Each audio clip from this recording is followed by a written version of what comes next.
Israel and Hamas, the Islamic Resistance Movement, agreed to a ceasefire after 11 days of a bloody conflict that killed at least 232 Palestinians, including 65 children, and 12 people in Israel, including 2 children. The truce seems to be holding after taking effect early on Friday morning, but some clashes between police and demonstrators have been reported. One person who believes strongly that Hamas is at the center of the violence in the region is politician, diplomat and activist Ruth Wasserman Lande. She spent some of her school years in South Africa and served as a member of the Knesset, that's the national legislature of Israel, and for the Blue and the White Party in 2 short spells in early 2021. My colleague Peter Ndoro spoke to her earlier in the week in Ethiopia before the ceasefire was announced.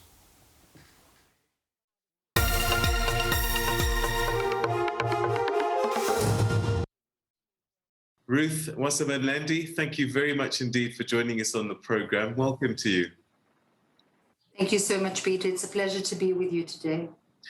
It's been a very difficult, almost 2 weeks now of this current crisis, this current round of extreme violence. I can't think of another way to describe it. How has it been for you inside Israel? Very, very difficult. I think that having approximately 75% of the population cower in security rooms, in really safe rooms against rockets is, it's crazy. It's very difficult to describe. One needs to really feel the heart pounding inside your body. When you hear the siren, it's almost like the siren comes from within the body. And then you get so used to hearing it that any motorcycle, any kind of a sound that sounds almost like the siren makes you jump. And I'm saying this as somebody who lives quite a distance from the border. I'd like to share with you, Peter, that all the towns and cities on the border of Gaza within Israel have been living like this for 20 odd years, with little children running to the safe room in 15 seconds. They have 15 seconds between listening and hearing the siren and life and death, which is, it's surreal, it's crazy, it's not normal in any way, and quite frankly creates a lot of post-traumatic reality amidst a lot of people, civilians. I would imagine as a mother, you're concerned for your children, but at the same time, you can also imagine what's happening inside Gaza, for example, as buildings come down and hundreds of people are losing their lives and are being rescued from rubble. The situation in Gaza Strip is absolutely tragic. As a human being, as a person, as Ruth, without any titles, just as plain person, you cannot stay apathetic to the tragedy that has beholden the Palestinian people in the Gaza Strip. I'd like to share with you, Peter, and with the listeners, the fact that the Hamas leadership that has been receiving, frankly, mountains of dollars from Qatar with our help, with Israeli help. I'm not sure how well represented that is in the international media, but the purpose thereof is to help the population with infrastructure, with schooling, with technology, has been navigating this money for years into building an underground metro system, which is a method forwarded by the leader of the armed wing of Hamas, Hamadef, in order to attack Israel from underground. So it's underground tunnels, a whole city of tunnels under Gaza in order to attack Israel. And they make no secret of it, by the way. They say it plainly in Arabic again and again. One can check my words. It's not something that anyone made up. They say it plainly. The purpose is to destroy the Zionist entity, meaning the state of Israel, not to the 67 borders, but to its very core. In other words, before and prior to 1948, when it was first established. So as a human being, not only do I feel the pain of the mothers in Gaza, I feel that they are being taken hostage by a very cynical, very warring, from the word war and not to worry, leadership that is holding this poor population hostage for so many years without proper water, without infrastructure, without a possibility to really express themselves, because God forbid if they do, they're not going to be with us any longer. Do you think the Israeli authorities perhaps are using excessive force, because it's civilians that are ending up homeless? It is Palestinian schools that have left more than 41,000 children affected. It's almost as if, yes, Hamas might be the problem, but the civilians get caught up in this. Absolutely, Peter. You know, from your mouth to God's ears, as a person who believes in God, I'd like to tell you that it is a godless act which Hamas is perpetrating. And I'm not citing words that I'm being told to cite. I'm speaking as a mother and as a God-fearing person. You know, Hamas is shooting from schools, from clinics, from personal homes, from hospitals. This is inhumane. In fact, it is using its own people as human shields. Now, what the IDF is doing is the following. When it needs to shoot back, because I cannot imagine that any person in their right mind can possibly tell a country that is being shot at thousands of rockets into proper civilian population to do nothing. We need to make this aggression stop. This is inhumane, and it's killing civilians. The fact that Israeli government has the technology and has the care to protect its citizens by the Iron Dome and by other mechanisms, by talking to the people, and certainly not shooting from civilian populations, God forbid, and doing everything within its possible power to protect its civilians is one thing. But the Hamas is shooting from civilian population. And what happens is the IDF needs to shoot back. What does it do?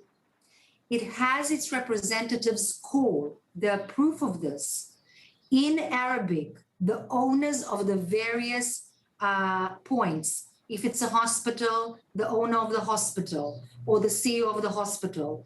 If it's the owner of a building, the owner of the building, in order to give them time to evacuate all the people there. Even proof of IDF soldiers speaking in Arabic and begging the people there to take the children out of the building so that they will not be hurt. The purpose of the IDF and of Israel is certainly not to hurt civilians, but it seems as if we have more empathy towards the Gazan population, the Palestinian population, that are as human as Israeli than their own leadership, which is murderous and is quite honestly perpetrating heinous crimes. All right, Ruth, I mean, you know, again, people will say Hamas might be shooting out of civilian populations, but the Israeli authorities are shooting into civilian populations. I was heartbroken this week to see a story of a 6-year-old child who was pulled out of rubble after 7 hours, only to find out her mother was dead and her 4 siblings had died. We're hearing reports that not everybody gets a notification, because I can't think a father would receive a notification and stay in a building knowing that it's going to come, bomb, and kill his children? It just doesn't seem to make sense. It doesn't make sense, but I want to share with you that only today I received a recording of a conversation by an IDF representative speaking in Arabic to a father. The situation there is so dire. The father says he knows he's being recorded. They know that the Hamas is listening, that they might as well stay there with their children. This is the honorable thing to do, which is a terrible thing to say. I remind you that they also send people to explode themselves in a manner which is completely not something that is fathomable to somebody who has children, who is from the Western world and hemisphere. And yet they do have an ideology which almost makes death more holy than life itself. And yet what you say about the 6-year-old, about the children, about the mothers is heartbreaking. But you know, I want to share with South African listeners that there are mothers in Israel too that have lost sons, that have lost children to these rockets being fired endlessly and tirelessly into civilian populations, and yet speak of peace. We are tired of war. We are sick of war. We don't want it anymore. It's enough. The Hamas charter says plainly, until the last breath is taken out of the Israeli entity, we shall not rest until the entire Israel shall be finished. If anybody has better advice as to how to deal with this absolutely impossible situation, I'm sure we will be open to hear. By the way, Peter, trucks full of humanitarian aid were transported to Kerem Shalom. That's the crossing that was bombarded in 2014 by Hamas. It's the crossing enabling goods and humanitarian aid to go into Gaza. Our soldiers stopped the fighting yesterday morning, took the trucks into Kerem Shalom and were being shot at while doing so in order to have humanitarian aid for them. This is not a normal thing that armies do in any kind of fighting. It's not a normal situation. Ruth, again, I'm going to ask about excessive force. Israel has said that they've, in this past week, hit 820 different targets. The whole of last year, it was only 180. So we're talking in 1 week times 4 what you did in the whole of last year. Very true. Is very that true. Excessive? Well, it's very, Peter, I have truly a lot of respect for South African listeners, and that's why I shall answer not gently, but respectfully in a very truthful manner.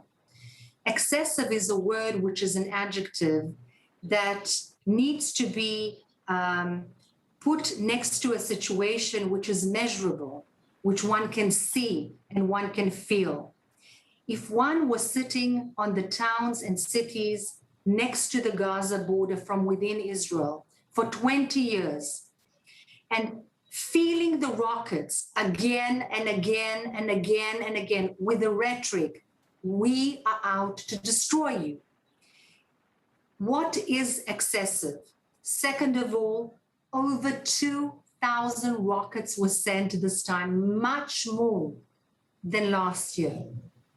The Hamas wanted to show its force, that its hand is on the that it's powerful, that it can be the savior of the Palestinian people of destroying Israel. It says that in Arabic very clearly. It makes no secret of its intentions. The excessive use of those rockets equals the excessive answer. And again, the attempt is to hurt as few civilians as possible. Is it absolutely possible to not hurt anyone?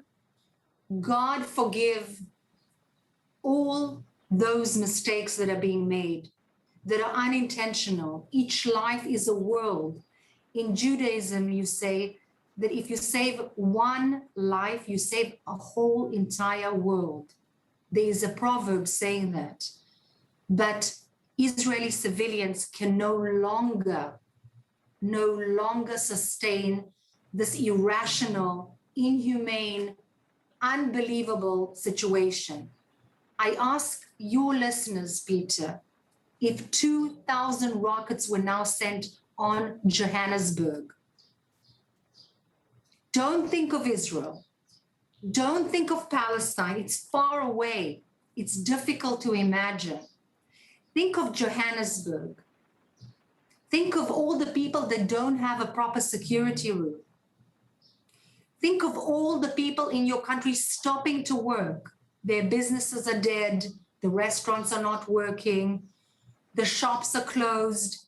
Again and again, the children running underground, post-traumatic, sirens, rockets flying over your heads in Johannesburg. Would you not expect your government to protect you? Okay. Would you expect them to speak to those people who are throwing thousands of rockets at your civilians for their wish to destroy you? It's inhumane. All right. Let's talk about this current cycle of violence, because what's happened over the years is that we have these cycles coming and going, and often we're not quite able to see what sparked it. What do you think this round of violence was caused by?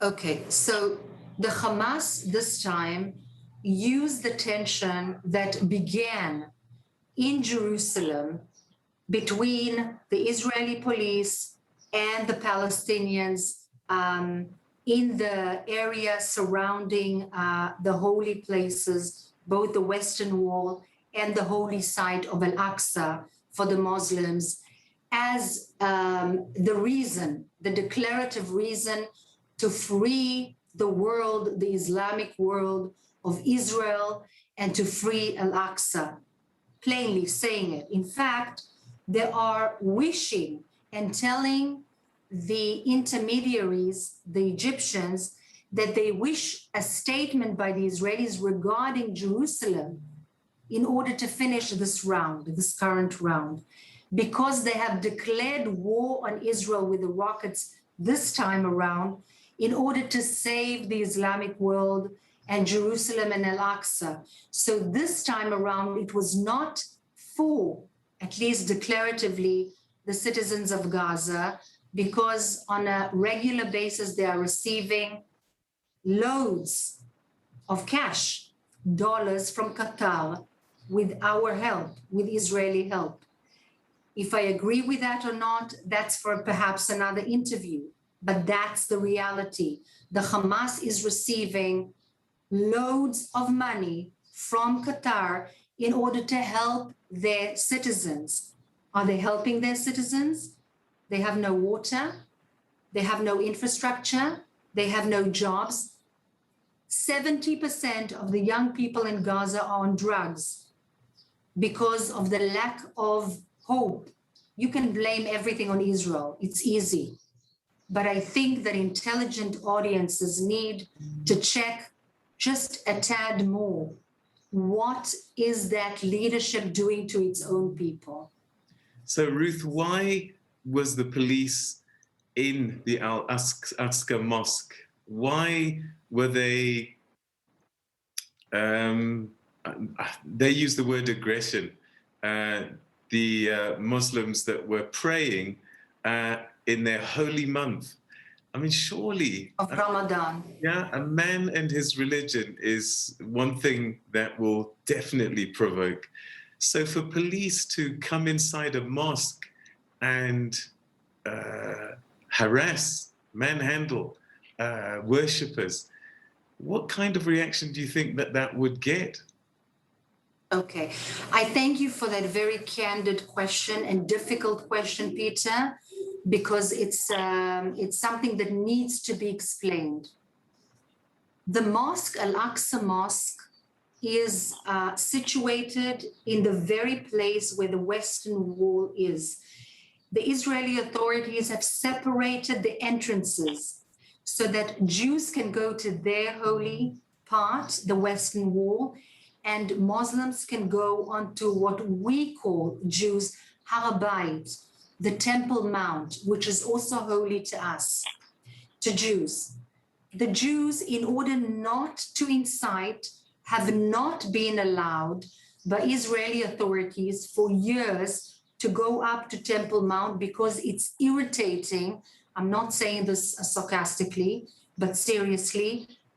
It is a very sensitive issue, as you say, and not to irritate or aggravate any kind of sensitive situation of worshippers on the Temple Mount. And that has been the case for years. The police has gathered around Al-Aqsa Mosque on Ramadan, and in fact, it worked out that Laylat al-Qadr, the very, very holiest of holy nights of the Ramadan, coincided with the day of Jerusalem that the Jews and Israelis celebrate, in order to make sure, perhaps in a mistaken way, that no rioting would take place, no infighting between the Jewish celebrators and the Palestinian and Arab Muslim worshippers. Now, what we see from pictures from within are people carrying rocks into the Holy of Holies, into the mosque. Should the police have been there, which is by sight, by the visual aspect of them being there, it is aggravating in a manner of their being there. What are they there for? Why do they need to be there? I understand that. But let me remind you that every year, when the fire of fires goes out from the very holy church of the Sepulchre in Jerusalem, our police is also there. Do you know why? Because the different sects of Christianity fight in and amidst themselves who would make the round first. So ironically, Israeli police, military police, guards that no fighting will take place and everything will be in order, which is crazy. But Jerusalem and this area is so sensitive, it's crazy. And thank God everything is peaceful every year with the Christian sects. That was the intention of the police existence and surrounding when it all began. It did aggravate. And Palestinian worshippers, I'm not talking about the majority that are peaceful. I'm talking about those that wanted to create aggravation and wanted to create a kind of a confrontation, brought in rocks and began to throw rocks. And I don't know what you call them, but those things that explode, the small things that explode, into the Holy of Holies. There are pictures to prove that, because it's all has CCTV around it from within. It worked. And that is when things really began to get out of hand. I just want to add, Peter, hundreds of thousands of Muslims are already praying for days in Al-Aqsa, quietly, peacefully. There are pictures that go out of there already for days.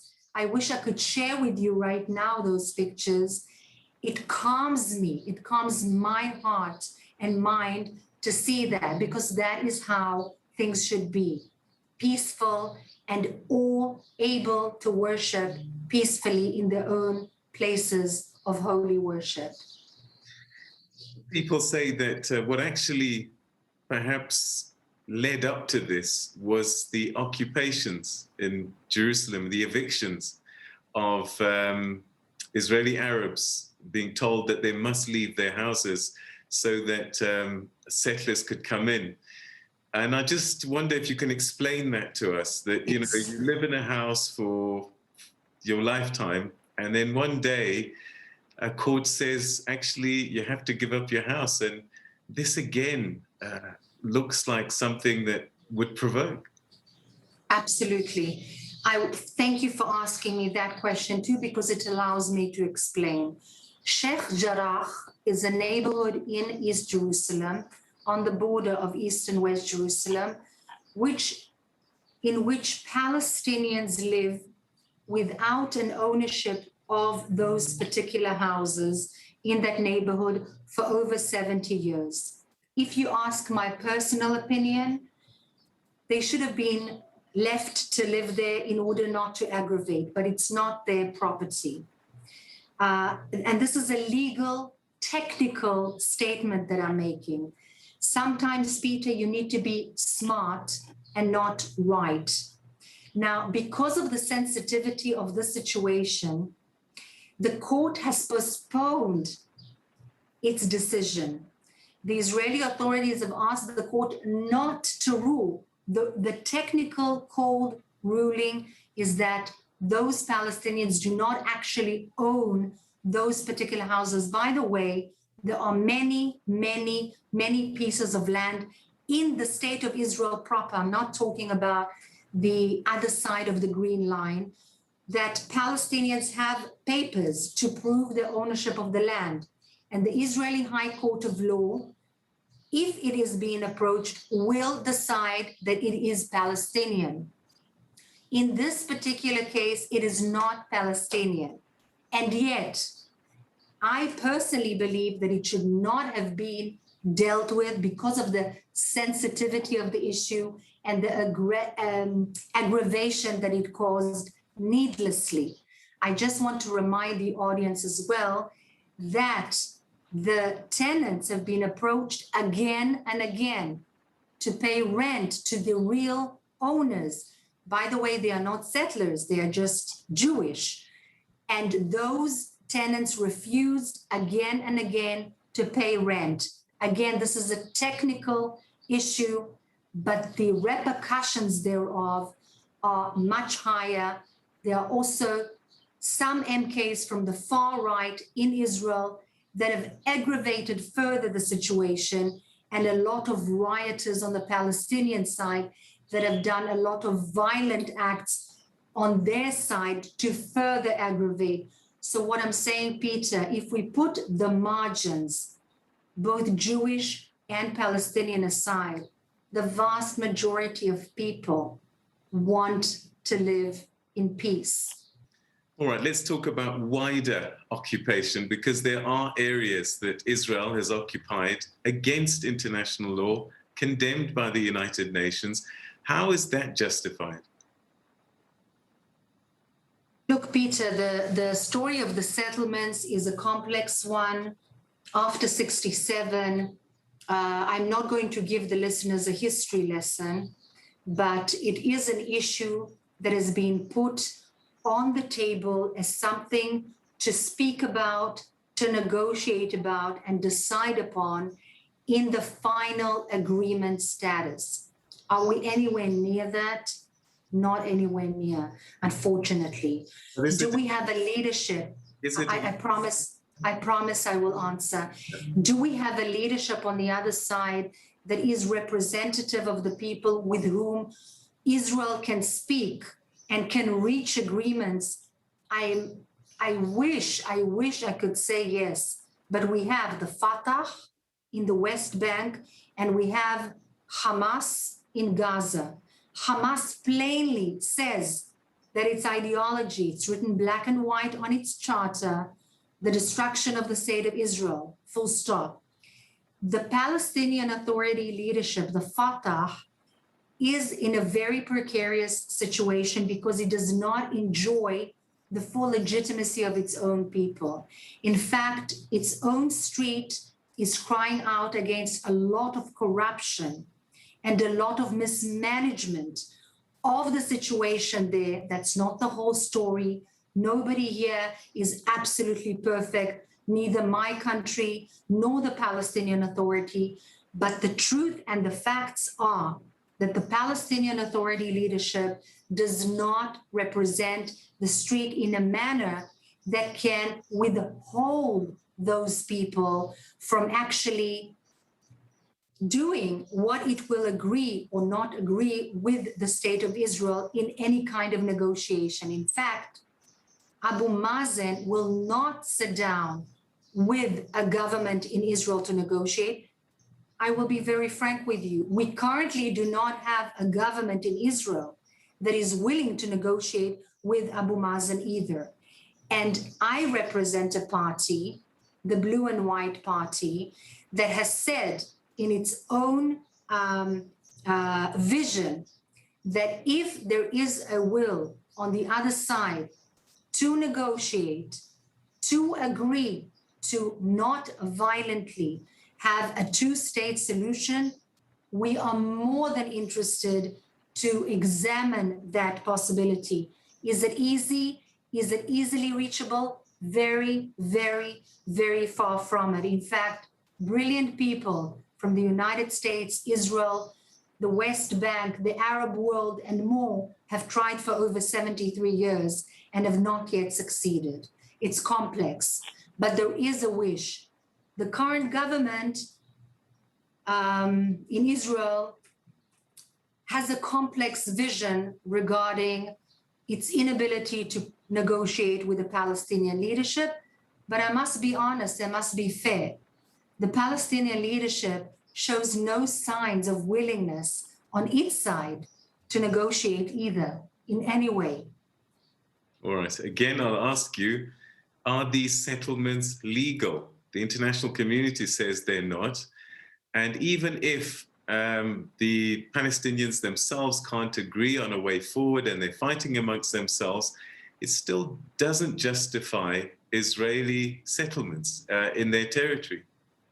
And this is an issue to be left for the final status negotiations, like the very sensitive issue of Jerusalem, like the very sensitive issue that the Palestinians have put on the table forever, and that is the return of all the refugees, meaning literally, de facto, the destruction of the state of Israel in its current form.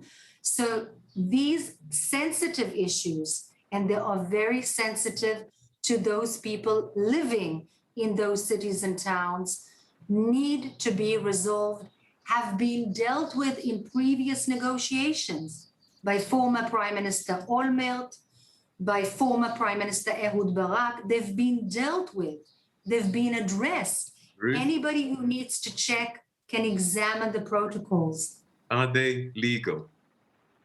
Internationally, they are not recognized as legal.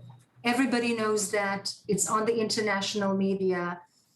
Again, these are issues such as the refugees in Jerusalem to be finalized in final status negotiations. All right, so you are somebody who understands peace talks very well. You did a thesis actually based on the framework of the Oslo Accords. So you understand the processes of these negotiations. Why have they been failing over the decades? I think that there's been a very difficult and impactful decision made by the Palestinian leadership over the decades, not being courageous enough to make that step and to end the conflict. I think that a lot of the rhetoric on the Palestinian side is harnessed by a kind of ideology to return all the lands to the Muslims, to the Arabs, and so on.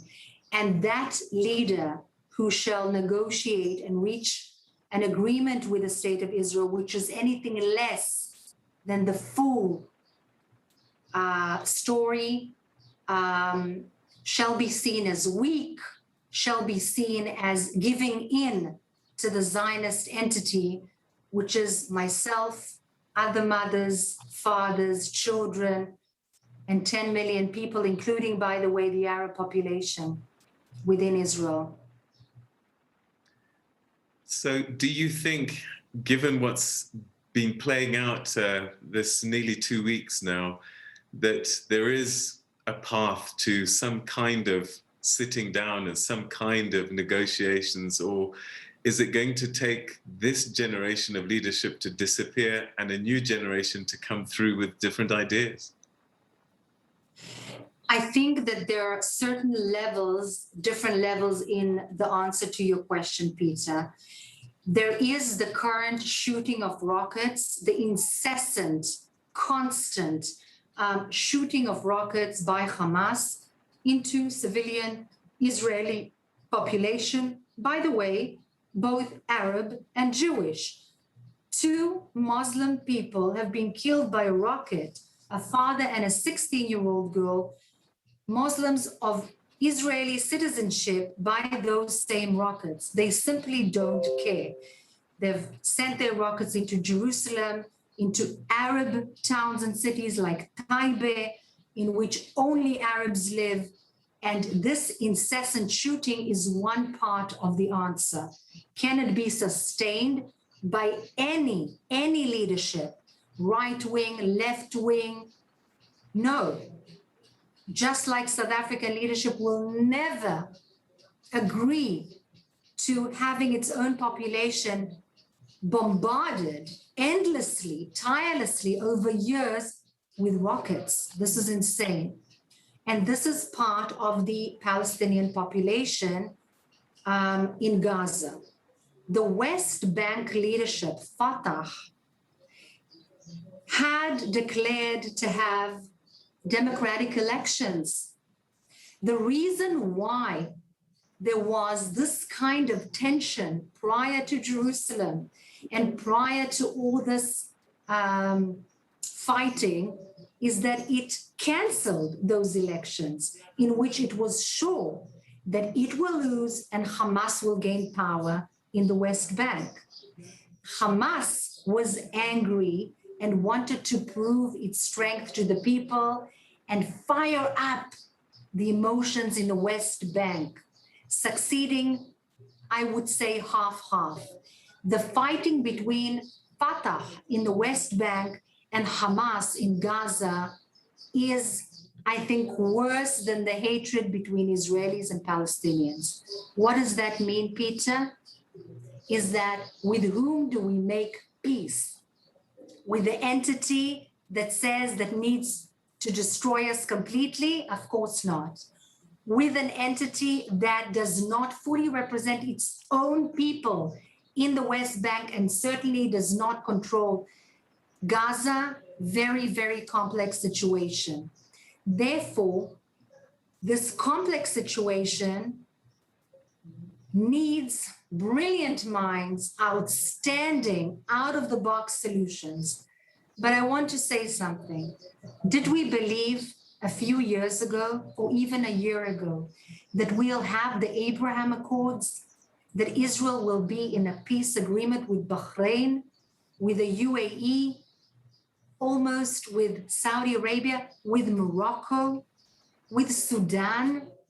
No, it was a dream, an absolute dream. I have to believe, Peter, I have to believe. And there are good people in this country. There are good, sound, sensible, value-oriented people in the leadership in this country.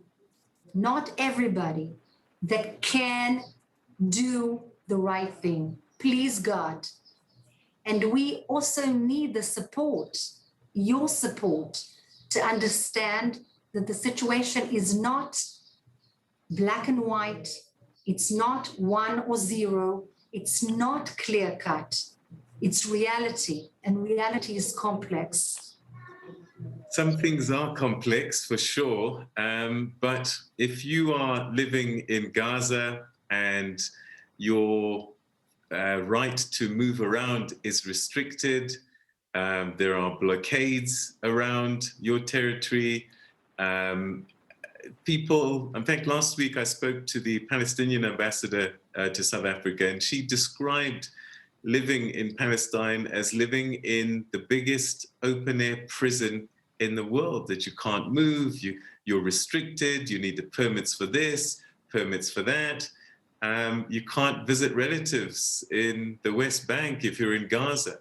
I mean, all of these kinds of restrictions surely are breeding people who will find ways to become free by whatever means necessary. The restrictions, Peter, are a fruit of the endless attempts of suicide murders orchestrated by the Palestinian leadership amidst civilian population, because their stated vision is the destruction of the state of Israel. Do we want to close the border to Gaza? No. Do we want freedom of tourism, of cooperation on the commercial front, a scientific front? Yes. Can we allow the border to be open? It's suicide. By the way, Gaza has a border, a common border with Egypt as well. Is the border open there? No. Does anybody ask why? No. How does that make sense? How? How does that make sense? Also, the Palestinian ambassador in South Africa, I would imagine, lives in the West Bank and not in Gaza, because she represents the Fatah and not the Hamas. At least that's what I would imagine would be sending the ambassadors abroad. The foreign ministry of the Fatah would do that. And therefore, she would not live in Gaza, but rather in Ramallah or in other cities, in Nablus. I invite you to visit those cities, Peter. Some of them are very nice, very beautiful. I've been there. Things are not perfect. You cannot enter Israel without any question, but you can enter Israel with permission, and provided you don't want to bomb yourself amidst a civilian population.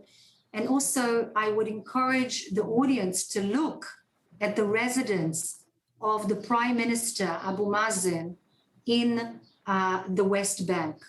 The mansions in which he lives and the rest of his family do not do the Palestinian people a lot of pride.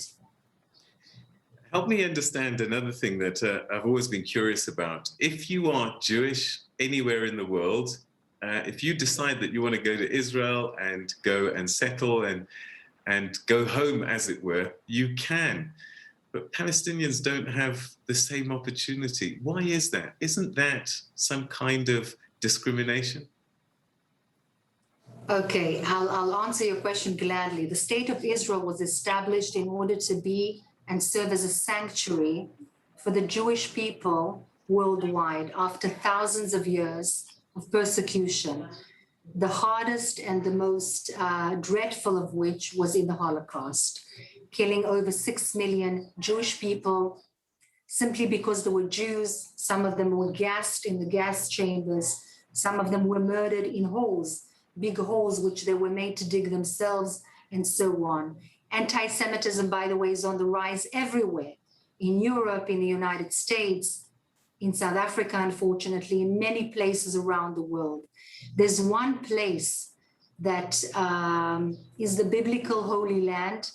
Any believer knows, read the Old Testament, and this country was reestablished in 1948 for the purpose of serving as a sanctuary from that anti-Semitism and from those persecutions, stating that if you are a Jew, you will always have the right of return and you will be able to live here. There are 2 million Arab citizens of Israel living in Israel. They live far better than in Palestine, in Syria, in Jordan, in Egypt, and so on and so forth. They have the rights to vote. They have the right to build homes. That we have high judges in the High Court of Law who are Arab Muslims and Arab Christians. We have CEOs of large hospitals and so on and so forth. So those who wanted to stay were permitted to stay, knowingly by the Israeli authorities at the time of the establishment that they were Palestinian in origin. And 2 million of our population of 10 million are Arabs. Okay, these are original Arabs, I'll use that word, but no new Arabs can come, right? Well, that's not true either, because some people marry, for example, in the Negev, in the south of Israel, if you marry a woman from Gaza, from the West Bank, one can go check. A lot of them import so-called women to marry. Usually it's the women and not the men, but there's also the other way around. And they come and live in Israel and receive citizenship. But they're still original Arabs, though, aren't they? Part of that marriage, it's still the originals. No. They are no. I'm saying from Gaza Strip and from the West Bank, the Israeli Arabs marry them and bring them to Israel, and then they become Israeli citizens, and their children become Israeli citizens. But these are Israeli Arabs. That's what I'm saying. A person. Israeli Arabs, yes, who marry people, Palestinians from outside. What about, let's say, Mr. and Mrs. Mohammed in West Bank wants to live in Israel? He can't. To the best of my knowledge, they can't. In fact, it's a very good question. I need to check that, but I think that they can't. And neither can any Jewish person buy a house in Ramallah. Nobody will sell them a Jewish house. They're not permitted to own land. The Jewish state is the sanctuary of the Jewish people in order to allow the Jewish people throughout the world to have one safe haven from the persecutions throughout the world. Imagine for a moment that the United Kingdom said that anybody who belongs to the Church of England can come back and live in England just by virtue of the fact that they are Anglican. And if you're Catholic, if you're Muslim, if you are Jewish, you are not allowed to come and live in the United Kingdom. That's essentially what we're saying here. It's essentially the wrong way of looking at it, with your permission and with all respect. Why? Because people from the UK are not under any kind of persecutions anywhere at all. The Jewish people have been prone to persecutions throughout the centuries, currently as we speak as well. Not only that, but the multifaceted society which makes up Israel is Jewish and Muslim and Druze and even Baha'i, who are considered to be non-believers by Islamic countries and have been also persecuted. They've received a home in Israel, in Haifa, with a huge temple, because we know that they're not going to do anything bad to the Jewish people. There are Druze people, there are Bedouins from the south, there are Bedouins from the north. As I said, the 22% of the population is non-Jewish. So one cannot say that it is completely homogeneous. On the contrary, a significant percentage is non-Jewish, and there is the full rights of voting and so on. Is the UK the same as Israel? Of course not. Is France the same as Israel? Of course not. Does anybody persecute a French person because they are French? No, at all. Does anybody persecute in current day Catholics or Greek Orthodox, for example? By the way, we have all churches, Greek Orthodox, Catholic, we have Catholic Orthodox. We have so many denominations, all respected. Why? Because they're not out to persecute the Jewish people. There's full freedom of religion in this country. And if you want to show me one other Muslim country in the region, not in the Gulf, that has full freedom of religion, more than welcome. Jews in Syria have been ousted. Jews from Egypt in 1954, ousted, especially in 1956 completely. All the belongings has been nationalized. In all Arab countries, they have no place but this safe haven, very differently, inherently differently from the UK, from France, and from other nations. Do you think that sentiment internationally is starting to perhaps sway away a little bit from Israel, particularly Yes. given what happened this week? And Yes. is it that you're Yes. misunderstood, or is it that they know something that, or they see something that you're not seeing? I think it's us seeing something that they are not seeing, and I cannot blame anybody. Seeing things on international media and social media is very superficial. It's only on the level of messages, PR. You know, there are so many fake pictures being circulated by the Hamas of babies. And after a few days, you see that those babies are Russian baby models that are being circulated as a dead child that is not even near dead. Bodies that have come to life, have risen to life after being, carried to a funeral. And yet there are people who die as well. People, civilian population that is being bombarded. I want to remind you, Peter, the Hamas is not a democratic rule. They don't allow anyone to speak but their own official line. They don't allow any picture to come out except what they authorize. They only show civilians. Where are all those Hamas operatives? Poof, gone, into thin air. They do not exist, but they do. They shoot our civilians. What's going to bring down the temperature? What's going to... It's going to come down in a few hours or a few days. Why? Because Hamas is a little bit exhausted because of the Israeli shooting and hurting its own metro or underground tunnels, which they built to attack Israel. They're a little bit exhausted and they want a little bit of a break. Are they going to shoot again? I believe that they will. What is to happen? That's a very good question.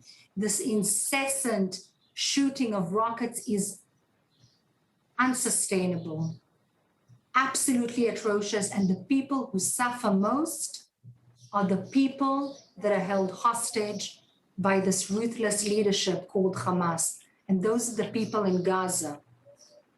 That's why so many people there, young people, are on drugs because they see no hope.